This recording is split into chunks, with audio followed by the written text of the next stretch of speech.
Boa noite, seja bem-vindo ao Jornal Regional. Hoje em Matosinhos cantaram-se as janeiras no Salão Nobre da Autarquia. Foram 1000 crianças e educadores que, se de coroas na cabeça, visitaram o Presidente e, através de cantigas, desejaram um bom ano. De coroas na cabeça e gargantas afinadas, foram quase 1000 as crianças que hoje pela manhã visitaram a Câmara de Matosinhos. O objetivo foi cumprido, cantar as janeiras ao Executivo da Autarquia e assim desejar um bom ano novo.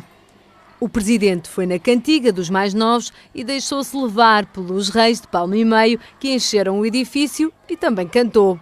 Quanto aos votos para 2013, não há dúvidas, é um ano para pensar nas crianças. Vai ser um ano em que nós vamos pensar nelas, sobretudo porque o significado destes reis é sempre este. Esta presença enorme, massiva das nossas crianças faz-nos lembrar para quem nós trabalhamos. Uma coisa é teorizar sobre isso, outra coisa é vê-los aqui e perceber que dependem da capacidade e da entrega que nós tivermos e por isso vai ter que ser um ano melhor que o que passou. As crianças pertencem ao agrupamento escolar de Matosinhos e são do pré-escolar e do primeiro ciclo. Os tais pequenos que são os grandes de amanhã e por quem se deve lutar, garante o Presidente da Autarquia matosinhense. Sim, mas o importante agora é que a esperança nas construções que fizemos, 27 novas escolas que estão ao serviço destes meninos e tudo aquilo que envolve a nossa área educativa é fantástico. Nós conseguimos até esta organização, que pode parecer simples, mas não é nada fácil, juntar aqui quase 1 milhar de crianças que desta forma fantástica interagiram nestes minutos que são um passado de energia entre o Presidente da Câmara e as crianças e o Presidente da Câmara. Gosta mais de cantar ou de ouvir cantar os reis? Eu gosto de tudo, gosto de interagir, gosto de ouvir cantar, gosto sobretudo da mensagem que aqui é colocada, uma comunidade em movimento, uma comunidade a afirmar-se, uma comunidade que tem que ter esperança no futuro por estas crianças. Em ano de eleições e com o Partido Socialista em Matosinhos fraturado entre o apoio ao atual Presidente e ao candidato oficial António Parada, certo é que daqui a um ano continuarão a ser cantadas as janeiras e festejados os reis com este ou outro Presidente. O último não é de certeza, porque vai continuar a haver crianças, vai continuar a haver Presidente da Câmara, portanto não é o último ano de certeza. Os reis voltam para o ano, por agora é tempo de viver 2013. E depois de cantados os reis, seguimos com a atualidade regional. De forma favorável, é assim que a Associação de Comerciantes do Porto encara a proposta do PS de transformar o Silo Auto num parque do Bolhão com tarifas de estacionamento reduzidas. A revelação foi feita esta segunda-feira pelo candidato do PS à Câmara do Porto, Manuel Pizarro. O candidato socialista propôs recentemente reduzir as tarifas do estacionamento do Silo Auto e transformá-lo no Parque do Bolhão, evitando assim a construção de caves de estacionamento no Mercado do Bolhão previstas no projeto de requalificação do mercado. O edifício principal do Centro Materno-Infantil está a ser construído, mas segundo o vereador da CDU do Porto, Pedro Carvalho, a um ritmo lento, porque o Estado não fez a transferência de 13 milhões de euros das comparticipações nacionais. Pedro Carvalho referiu que tem de haver um apelo para que os compromissos sejam assumidos no primeiro trimestre deste ano, para que as coisas sejam cabalmente pagas, de forma que o projeto possa ser executado e que não sejam postas em causa as verbas comunitárias que estão inseridas neste projeto, que são de 21 milhões e 700 mil euros. A Rua de Santa Catarina foi palco este fim de semana de um flash mob organizada para promover o comércio tradicional. A ideia partiu de uma empresa de consultadoria de negócios internacionais que há um mês abriu um centro de operações na Baixa do Porto. O objetivo da iniciativa foi mostrar que no Porto se podem fazer coisas com tanto nível, tanta criatividade e tanta inovação, como em Tóquio ou Singapura, ou até mesmo em Nova Iorque, e tentar trazer mais pessoas para a Baixa para ajudarem o comércio tradicional. Depois de 4 edições consecutivas, o Rally de Barcelos foi cancelado. O anúncio foi feito pela autarquia através de um comunicado. Pode ler-se no comunicado que a autarquia não tem condições para assegurar os 38 mil euros do contrato de desenvolvimento desportivo estabelecido com o Clube Automóvel do Minho e todos os custos indiretos associados à realização do Rally de Barcelos. No entanto, a autarquia prevê voltar à prova logo que tenha condições financeiras.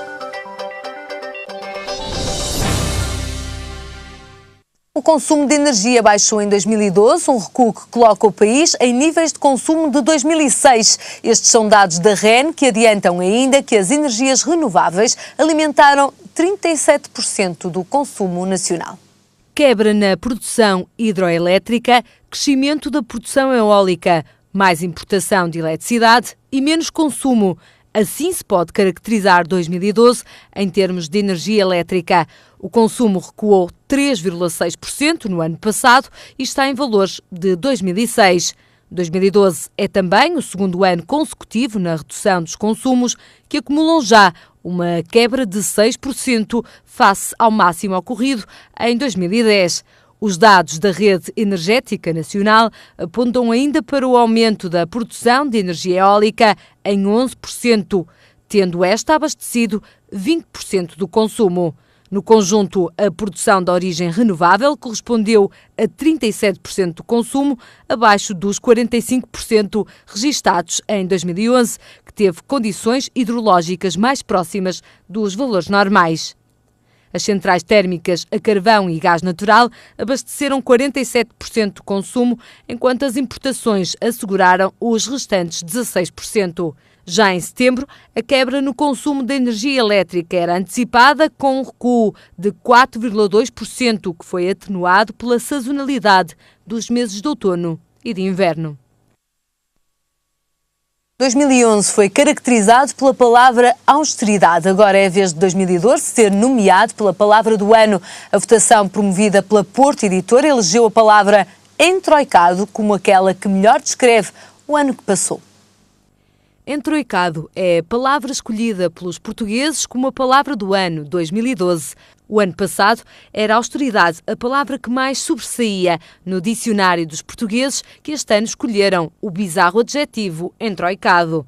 Ainda não está familiarizado com esta palavra? O significado do adjetivo entroicado é 1. Obrigado a viver sobre as condições impostas pela Troika. 2. Coloquial, que está numa situação difícil, tramado, lixado.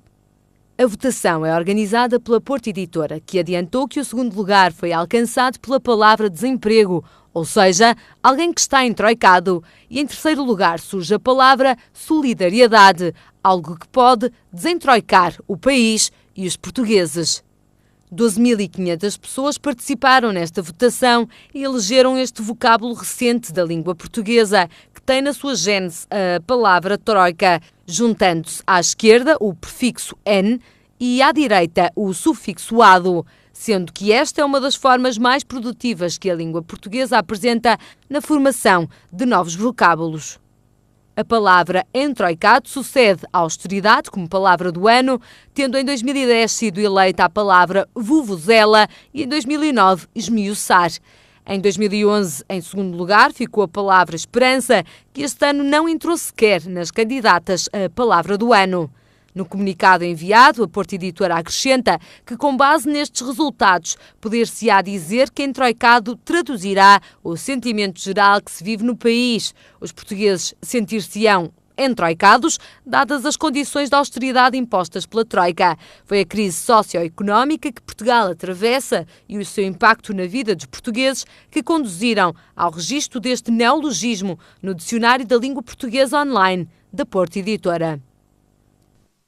E neste comentário de hoje do Jornal Regional tenho comigo Cancela Moura. Olá, Cancela, boa tarde. Boa tarde.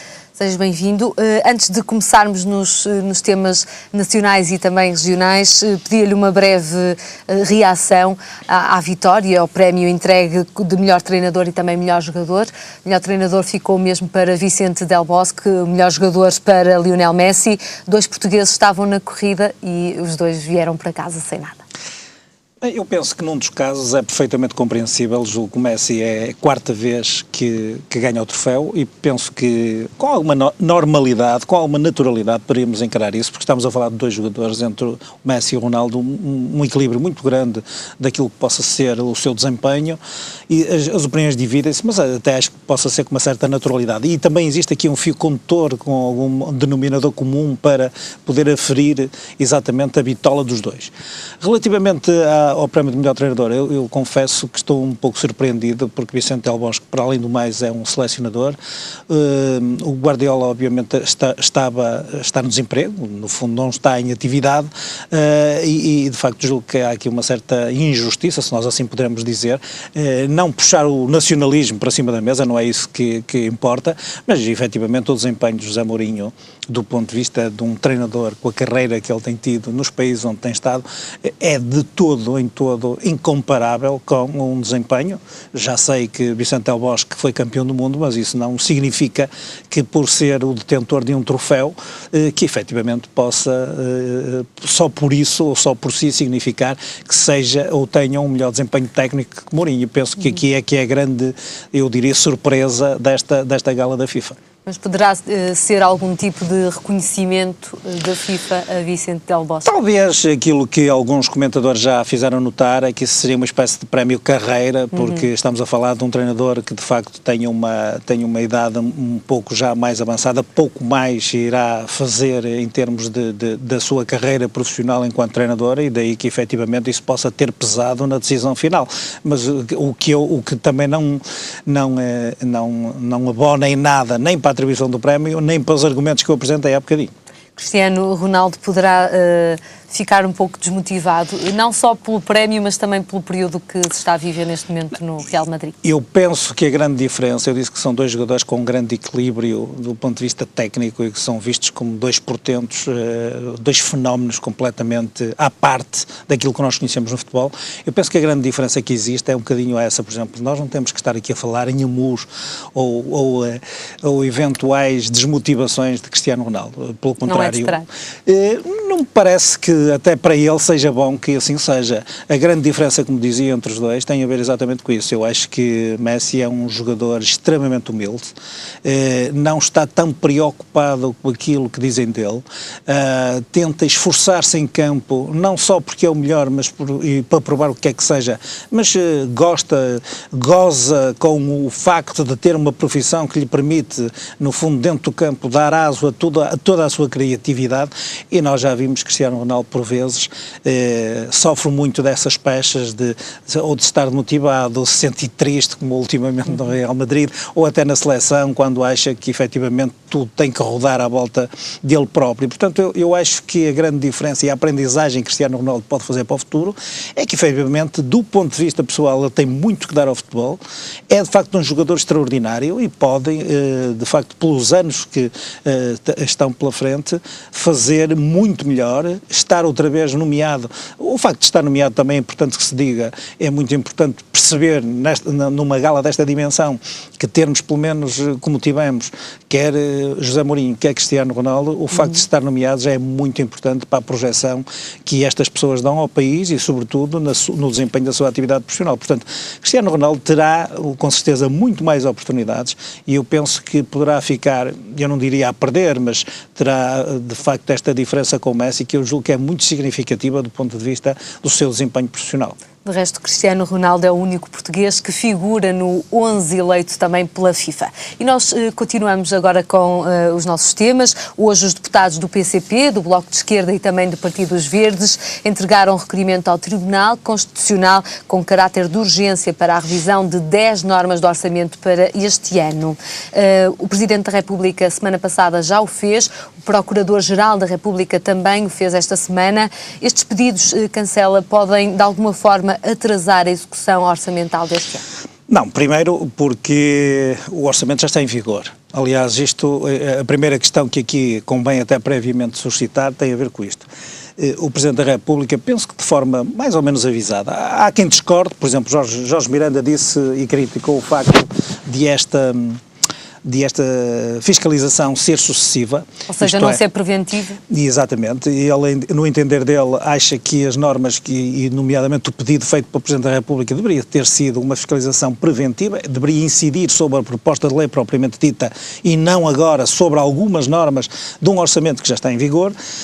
Mas eu penso que Cavaco Silva teve aqui algum sentido de responsabilidade de Estado, e se há muitas coisas onde nós podemos criticar o Presidente da República pelo seu silêncio, início pela sua falta de intervenção, eu penso que ele aqui teve algum equilíbrio naquilo que efetivamente fez. Porquê? Porque promulgou o diploma e antecipou-se a toda a oposição, pedindo a fiscalização sucessiva, e isto é, não tem prazo, obviamente, embora muitos agora estão a pedir o caráter de urgência, eu penso que nem será necessário, e fez incidir isto em 3 normas em concreto. Aquela que diz respeito à suspensão do subsídio de férias, em geral, aquela que diz respeito à suspensão deste subsídio, mas para os reformados, e também sobre a contribuição extraordinária de solidariedade. Ficaram de fora algumas questões que efetivamente depois as próprias oposições vieram suscitar, como aquele que entrou hoje. Eu confesso que o Partido Socialista penso que se quis demarcar do Sr. Presidente da República e se quis demarcar do resto da oposição, porque houve aqui alguma tentativa da oposição apresentar um pedido conjunto de todos os partidos. Mas penso que saiu o tiro pela culatra, porque o Partido Socialista faz um pedido muito idêntico ao Sr. Presidente da República e diz que a única diferença é a questão da prioridade, da urgência, do pedido de urgência que fez nesse pedido. E, portanto, as 3 questões centrais são aquelas que subscrevem. Por outro lado, em substância, julgo que denota a primeira grande divergência interna relativamente à estratégia do Partido Socialista. Ao que consta, e parece que há muito fundamento nessa matéria, o próprio secretário-geral do Partido Socialista terá ido a reboque da assinatura deste documento, porque efetivamente ela só foi subscrita por cerca de 40 deputados do Partido Socialista. E terão dito alguns, também fundadamente, que nem sequer tiveram conhecimento ou oportunidade de poder assinar o documento.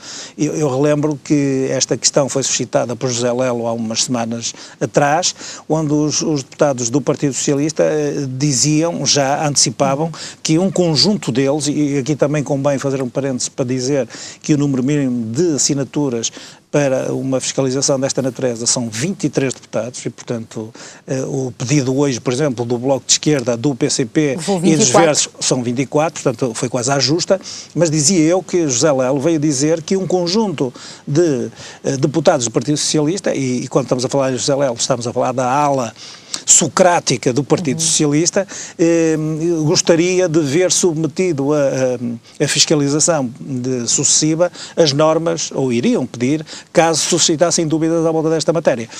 De facto, a questão da progressividade dos escalões de IRS, que ficou de fora, pode ser problemática, porque passou de 8 para 5. Eu bem sei que a progressão também não se vê de forma mais ou menos absoluta, portanto, ela tem que ser vista relativamente e na proporção daquilo que forem os escalões, mas há aqui uma questão, de facto, que não deixa de ser importante analisar. É a primeira vez que os portugueses, que ganham mais de 80 mil euros por ano, pagarão acima de 50% de tributação fiscal. E aqui também poder-se a pôr em causa a questão do esforço, de que se estará ultrapassado o esforço máximo, ou se ultrapassamos o limite máximo daquilo que poderia ser o esforço a fazer-se neste tipo de casos em termos de tributação fiscal. E, portanto, esta questão que hoje está a ser suscitada pelo PCP, pelo Bloco de Esquerda e pelos Verdes, acaba, no fundo, juntamente com a iniciativa do Sr. Presidente da República, de esvaziar a iniciativa do Partido Socialista, que curiosamente é o partido mais importante da oposição e que efetivamente está, no fundo, no arco do poder e que assinou inclusivamente o próprio memorando. Eu não sei se esta terá sido a melhor estratégia. Esta questão da urgência, como digo, não colhe, porque parece-me que todos nós sabemos que os senhores juízes do Tribunal Constitucional, eles próprios, darão prioridade à análise desta situação. Mas tem um prazo máximo de 3 meses. Portanto, em março voltaremos a estes assuntos. Não me parece, porque, por exemplo, o Jorge Miranda, que é um reputado constitucionalista, diz que não há prazo fixado para a fiscalização sucessiva. Permite-me discordar desse prazo por uma razão muito simples. Se a fiscalização é sucessiva, significa que a lei está em vigor e, enquanto não houver decisão em contrário, a lei manter-se em vigor. E ainda ao encontro da sua pergunta, a execução orçamental não está em causa. E, portanto, eu é que acho que os senhores juízes do Tribunal Constitucional, pela indefinição que se poderá vir a criar chegar com estes pedidos, e aliás isto quase nasceram como cogumelos, estamos a falar da Procuradoria-Geral da República, estamos a falar outros que não falamos aqui, da Associação Nacional de Juízes, sobre a brutal carga de impostos, quer dizer, e eu admito que irão dar prioridade a este tratamento, não só por esta indefinição, mas também, porque eu acho que é muito importante que assim seja, que se coloquem algumas definições sobre estas matérias, sobre a legalidade destas matérias, sobretudo porque o Governo pode ter necessidade de implementar medidas alternativas que levem à execução do orçamento,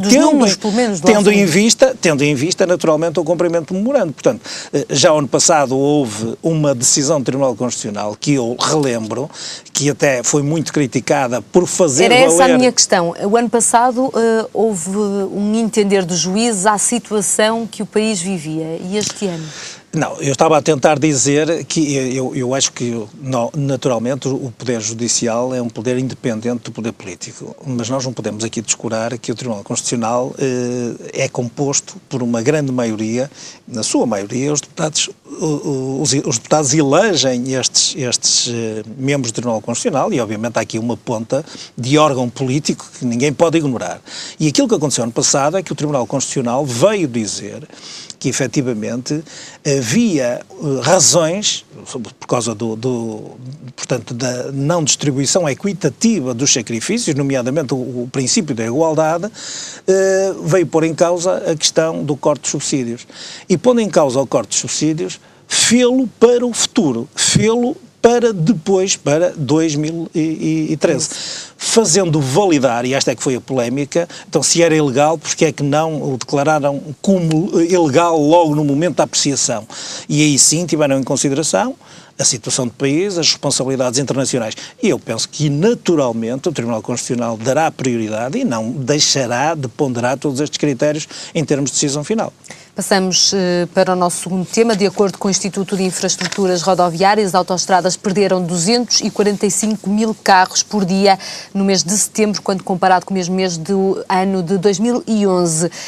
Esta é uma forma de as pessoas pouparem, ou seja, andarem mais de transportes públicos, fazerem partilhas de boleias, Cancela Moura? Eu acredito que todas as formas possíveis, acho que os portugueses estão a ter, de facto, alguma consciência da gravidade da situação. Aqueles que a vivem no dia-a-dia são forçados por essa obrigação a poupar. Aqueles que não vivem isso de forma tão direta estão na expectativa de que, quando chegar a vez deles, quando aquilo que por aí vier assim obrigar, eles preparem-se para isso. Por exemplo, a poupança aumentou. Julgo pela primeira vez os portugueses tomaram consciência naturalmente daquilo que é preciso fazer.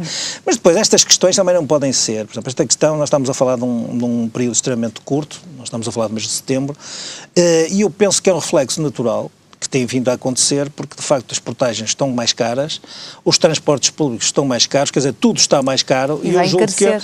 Exatamente, mas digo eu, isto é uma tendência natural que os portugueses têm de poder amealhar, de poderem eventualmente cortarem no seu orçamento familiar algo daquilo que podem cortar.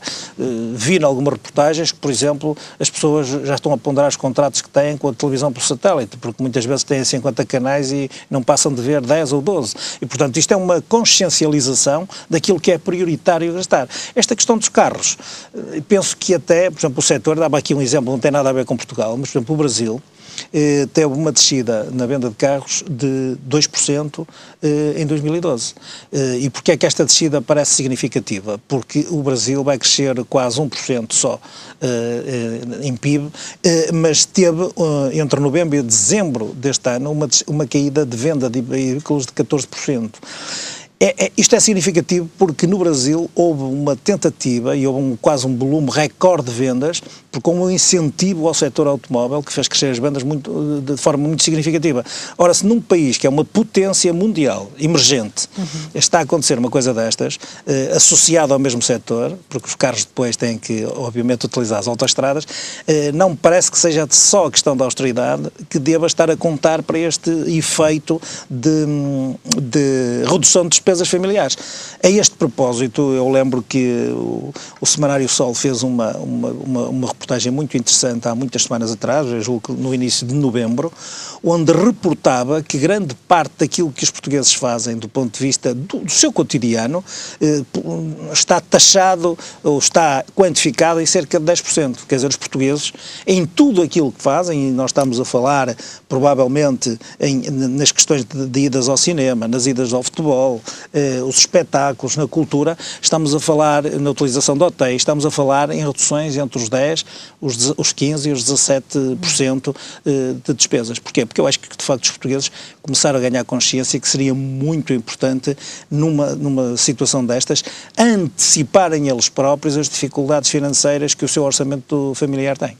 De resto, são muitas as faturas que já este ano vão aumentar, os transportes também vão aumentar, por exemplo, ou seja, o custo de vida no país está a aumentar a olhos vistos. Cancela Moura, que portugueses é que se conseguirão, aliás, aguentar em Portugal? Olha, essa é uma questão, é uma equação difícil, de resultado difícil, porque os primeiros resultados das políticas que estão a ser implementadas são de desfecho imprevisível. Eu recuava um bocadinho, nós lembrámos-nos que aquilo que fez sair os portugueses à rua como nunca antes tinha acontecido, teve a ver com um recuo, que eu não chamaria recuo do governo, acho que foi uma consciencialização, saber ouvir a população e escolher um caminho alternativo. E por causa da TSU, da descida da TSU. A partir daí, como sabem, as pessoas não podem, não se poderia ter o sol na era e chuva no Napão. Portanto, de duas uma, o caminho seria alternativo, mas as receitas fiscais obviamente teriam que eventualmente obter-se na mesma. A questão é, esta equação não tem resultado previsível, porque nós provavelmente só a meio de 2013 é que teremos os primeiros resultados do primeiro trimestre de 2013. E aí sim é que eu acho que o Governo, pelo menos o Governo neste momento, está a governar à condição, ou condicionalmente, à espera destes resultados, porque me parece muito importante que o país, de facto, tenha resultados absolutamente positivos neste ano.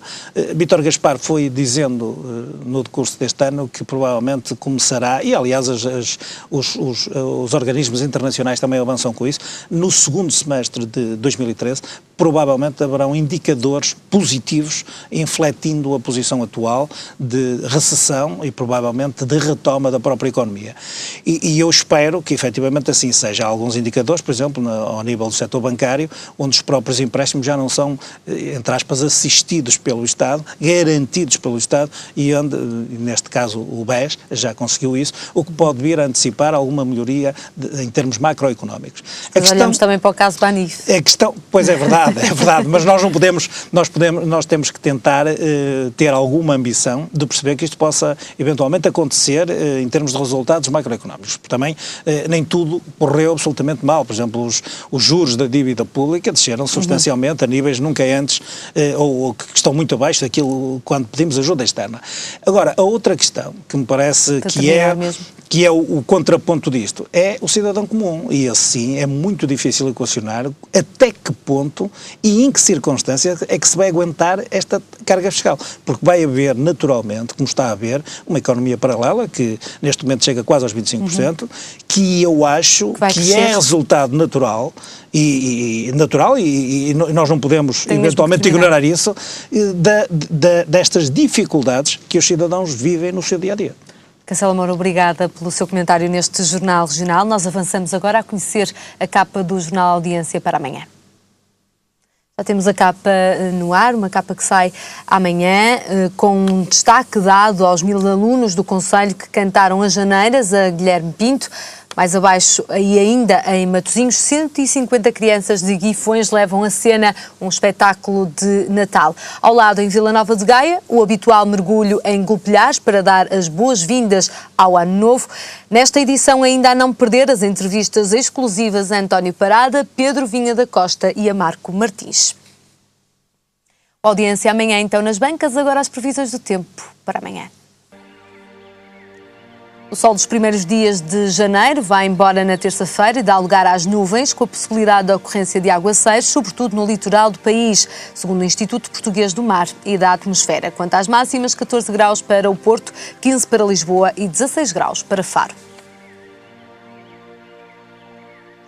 A informação regressa mais logo. Até lá, tenha uma boa noite.